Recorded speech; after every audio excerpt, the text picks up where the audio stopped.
I am Kunal Shah from Mumbai and I'm 14 years of age. Hi, my name is Tejas. I live in Bombay.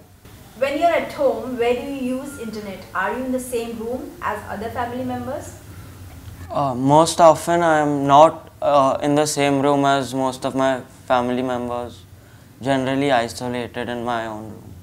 I tell you, he uses the internet in his own room so that other people cannot see what he's doing most of the time. Okay, next.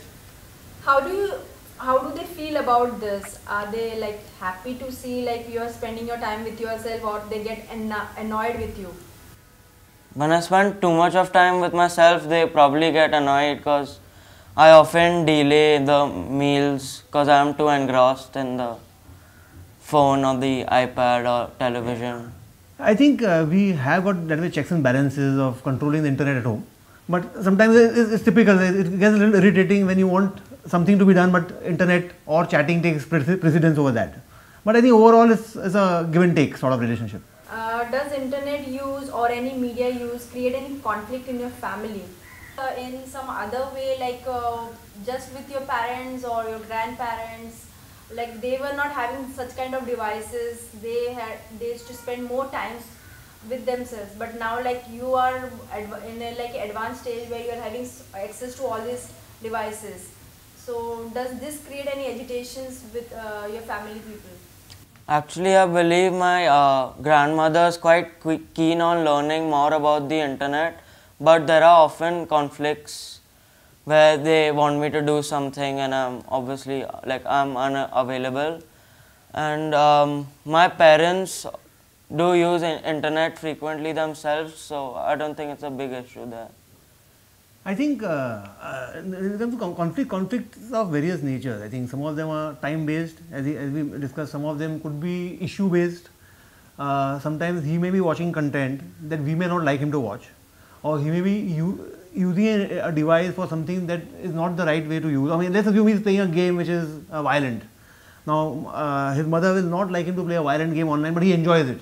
So then sometimes he may be doing it on the quiet when she's not there. So these are conflicts, I think, probably which we face because of difference in generation, difference in thinking.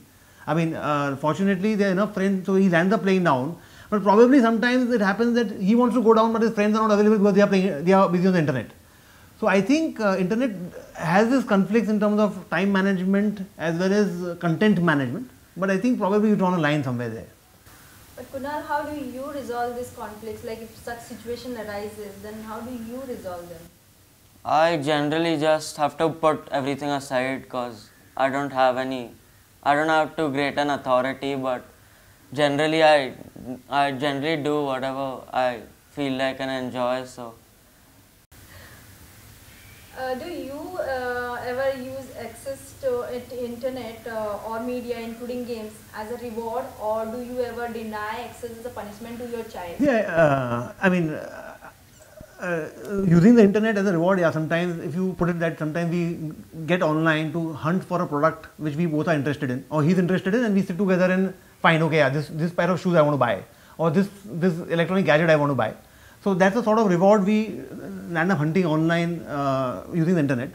And as a punishment, I think again, as we said, I mean, what I would do is that if internet is not to be used for a particular time, we just switch off the internet connection, and I think probably that just puts everything off. Do your children know more about technology than you do? I think there's something which he knows more than us. There's something which I probably know more than him. Like for example, I would say that there are some games or some apps which he knows how to download, which I have not even thought of. There are some music download sites which he shows us, which give us free music. So I think in that regard, probably he knows more stuff there. But in terms of normal, regular usage of products or regular usage of sites, probably I may know a little more than him.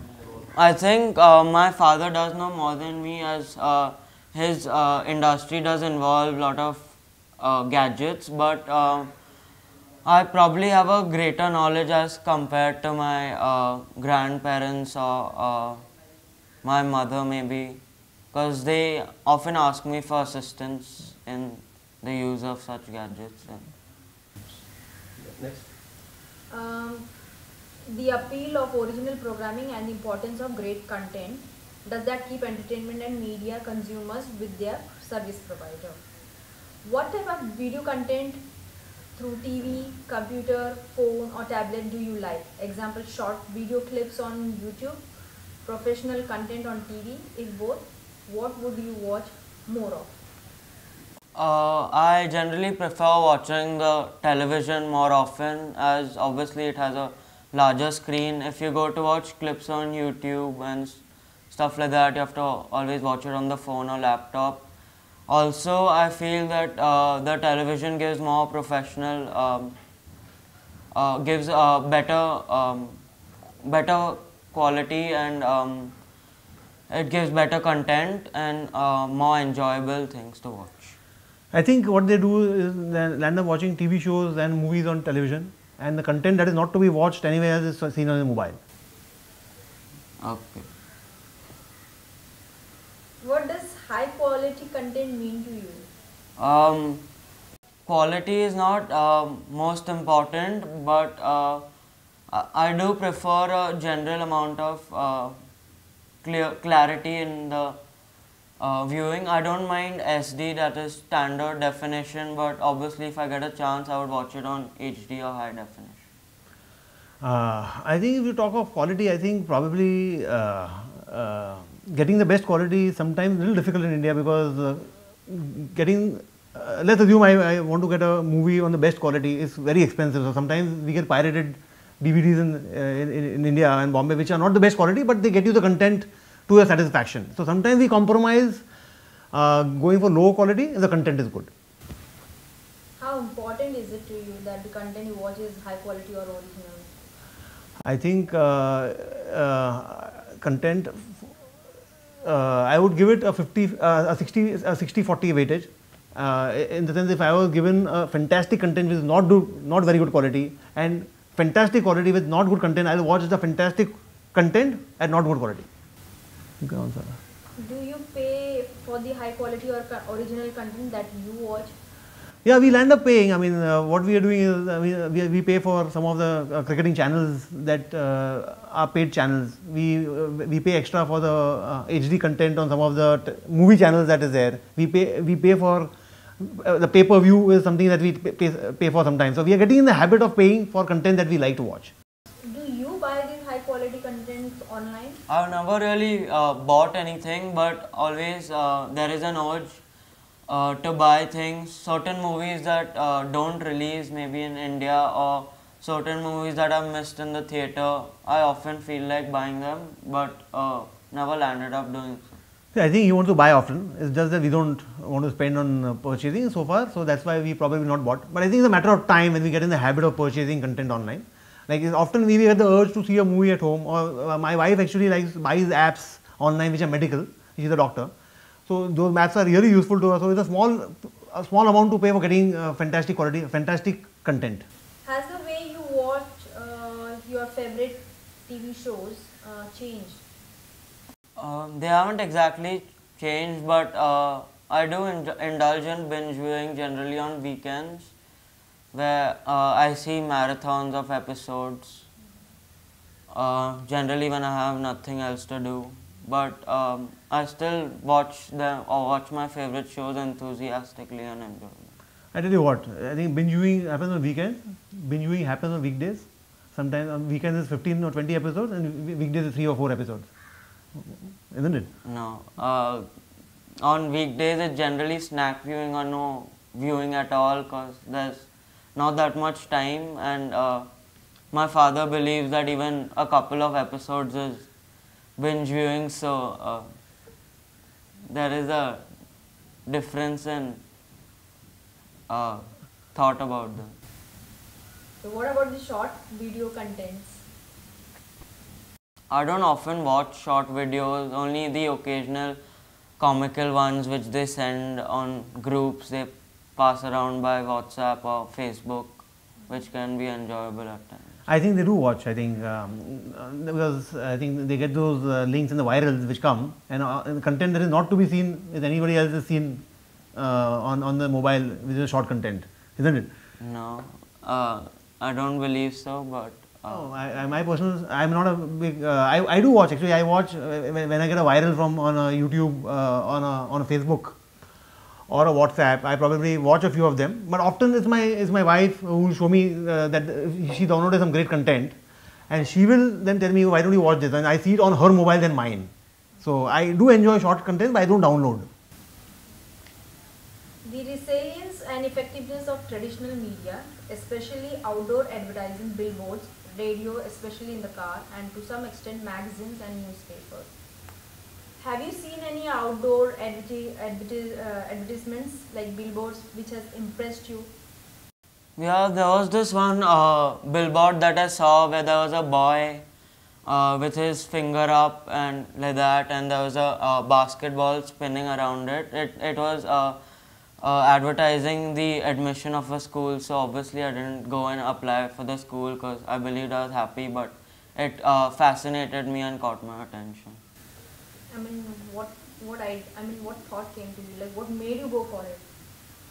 No, I didn't really land up going for anything. I just liked the idea of an actual spinning ball. Yeah, I think the thing was, it was a big decision. You had to change the school, which was not going to be allowed so easily. So, Okay.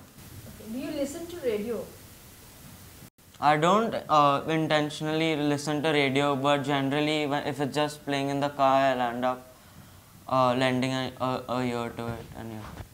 I mean, how does this radio you like about it? Like, you listen to music, you said, like, so. Yeah, I enjoy music on radio at times, but I don't like to overdo it, and I like the fact that the radio gives us the scores of all the cricket matches, and so even if you're traveling, you can always know whether the condition of your favorite team. Like you said, you have been listening to radios, and it's offline. Like, there are a lot of advertisements happening on radios. So anything like which has made you to purchase something out of these advertisements, you listen to them. And I don't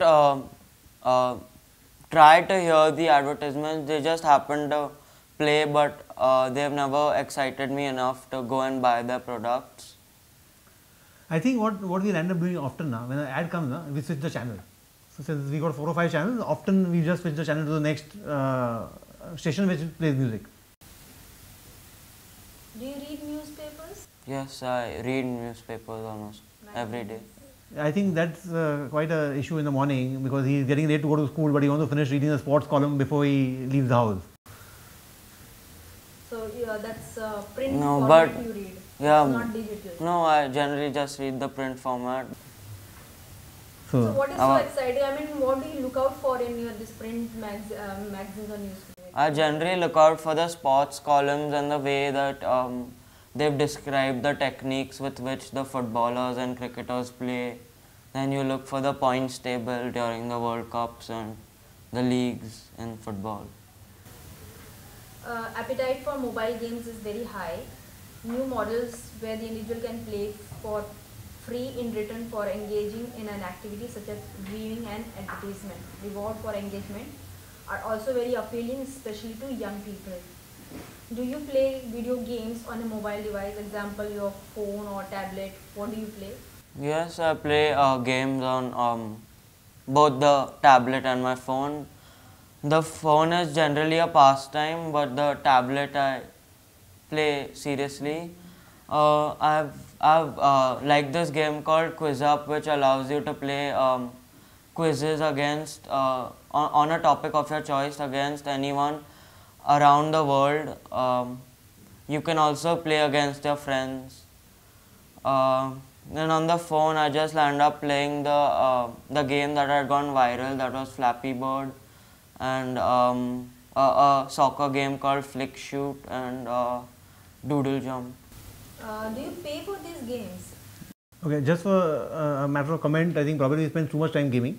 And the other point is that he wants to buy the game sometimes, it's just that we don't allow those purchase of games, because there are enough free games available, I feel, as alternatives to the games that they like to buy sometimes. Even if I indulge in too much gaming, I do it at times where I have time, because my mark sheet says otherwise. Yeah, everybody thinks that they got time to play games. Has a game you're playing ever offered to let you continue playing for free in return for doing something? Example, more gold coins in return for watching an ad. or something like that? They probably have offered such things to me, but I never really paid attention or wasted time on watching an ad, so I just moved on. I think we've seen some games probably, I never realized I never realized or encashed on these offers, so to say. So I think I've continued with my gaming. When I'm more of a gaming guy on the mobile phone, so I have not seen too many. I see those ads on top, which I never clicked on ever. Stand by, action. While playing games, like, do you find your phone, like, you reach to one particular level and then it gets locked, and then they ask you to reach to the next level. They ask you some, like, send forward your games or names or whatever to Facebook or social network or as such. I generally don't. However, there are times where they ask you to they ask you to like them on Facebook, like their page on Facebook, and then you get free coins and things like that. I have done that on certain occasions when I really was engrossed into the game, but I generally don't spend too much time on such things. I just probably change the game or play till where it's free. Yeah. I think most often I have never actually accepted such an offer. I have always stopped when the level comes where you need to pay. I remember Angry Birds had something where you went up to a particular level free and then you had to pay. So I think I went up to the free level and probably I started again from the beginning and played up to the free level. So that's what I've done. Social media at work, in our view, it increases productivity overall, gives the individual a cognitive break so they can power up again. Do you use social media while you are at work or study? I do use my phone, the social media while studying, generally to obtain help from my friends to answer certain questions which I cannot answer myself, or if I am ill and missed out on some work at school, then I ask them for what they have done. It can also be a distraction at times, but I have to learn how to control it, and I've tried hard. What about social media you access to? Mainly only the use of the application WhatsApp Messenger and Facebook is generally the social media that I. Just to interrupt, I'm sorry, is that what they claim often is of getting information from friends is half the time is the 80-20 principle. 80% time is spent chatting, 20% time is spent on getting information from friends of actual use, isn't it? No, I oppose to that statement. I believe that the ratio is the other way around, where 80% of the time we're actually getting information and 20% of the time is spent as chatting. Okay, we'll do a compromise, 50-50 answer. And how do you use it as a cognitive break from your study and work? It is a helpful break, as sometimes you overstudy and then you just get a little time off so that your mind can relax as you just have to type whatever you feel. I think it's the other way around. To take a break from social media, you go to study. I'm opposing to that statement because you study for 3 hours and use the media for about 20 minutes. So. Okay. How have you done in the exams? Better than last time. Okay. Then you pardon it. So how does it help you? Did you find it helpful, this kind of yeah, it is often helpful as you can get all the information from your friends of things that have happened in school on cases where you are unable to attend it. You are aware of what all the teacher has completed, and you can come to know the things written as they just pass on the pictures with the use of WhatsApp. Yeah, I think, and also they get to get the best picture, the hottest pictures that they want with a friend has sent him. All those things are done. They also break only from studying, but isn't it? No, the pictures are of strictly of belonging to the notebooks and textbooks. So, I mean, do you feel jealous about him? Yeah, actually, you know what? It's a mixed bag, okay? Sometimes I feel jealous, sometimes I feel happy that I didn't have all these distractions, because we used to have enough time to do studying as well as playing down and catching up with friends. So it's a 50-50 thing. Sometimes I do feel jealous when he gets to see pictures or connect with his friends so easily. So I think it's a mix. And what about you? Like at your work, you use this social media, you access to this as a break or? Yeah, I do. I think what I end up doing typically is I'll put it two way. Okay, I use Facebook for business, for promoting my business. I use Facebook for personal interaction. In my personal interaction, I spend about 15 minutes a day, which is probably 5 minutes into 3 times a day, when I just see what is happening around with my friends around the world. And in terms of WhatsApp, I think probably I'm far more online with on the mobile with that. The desire for a single sign-on is high. Consumers wish to be recognized by a single service provider across all their channels. For example, cable, internet, phone, mobile, etc. Do you use any online services regularly? Like for paying your banking services, online store or media website as such? Yeah, I use the occasional flipkart.com and bestylish.com etc. to buy maybe shoes or books that are needed. In terms of buying, if I have to use, I use Flipkart, I use eBay, I use bestylish.com. I buy tickets online, I buy my airline tickets, my movie tickets online. I use them probably once a week. Have you ever given your personal details to any of these sites while using this online? I think I don't think I have a choice. Even though I don't want to give personal details, I mean, how will he reach me if I don't give him my address? How will he inform me where the goods are if he doesn't have my mobile number or my email ID? So I think these are details which I think probably we need to give. My credit card details are also what is available to them, but I never allow them to save my details. That is something I give every time. But sometimes they ask you more details than your regular details, like so that for example, like for convenience, speeding up the services, or they offer you some discount vouchers, redeem something. So in that case, do you get tempted to give more personal details? I honestly have never given any excess of personal details, and I've never heard of things like them giving us a voucher, or so I personally I don't give, even though there are various offers which you find on various sites, I don't give any additional details than what is the bare minimum requirement. So next time when you visit this service, do you expect them to recognize you with this personal details? Yeah, I do expect them to recognize me. Although Just Dial is not an online service, but I felt good when whenever I called, they would pick up saying, "Hello, Mr. Kunal, how can I help you?" Also, whenever you call Domino's, you have to give your number for them to identify you. I was surprised at first when they didn't recognize me, but then I realized that I had given a different number originally. So. In my case, yeah, I expect them to recognize me with the details I have provided, because giving details is a tedious process. I mean, I don't want to give it every time. The entire process is wasted if he can't recognize me the next time I go back.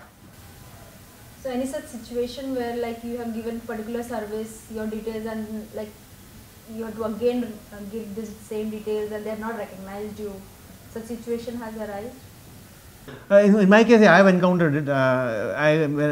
There's one particular airline when I try and book tickets, and every time they ask me for all my details. It's so irritating to give the complete detail chart, and then you go back next time to book again, and again they ask you all the details. I think I find it irritating that they don't remember us.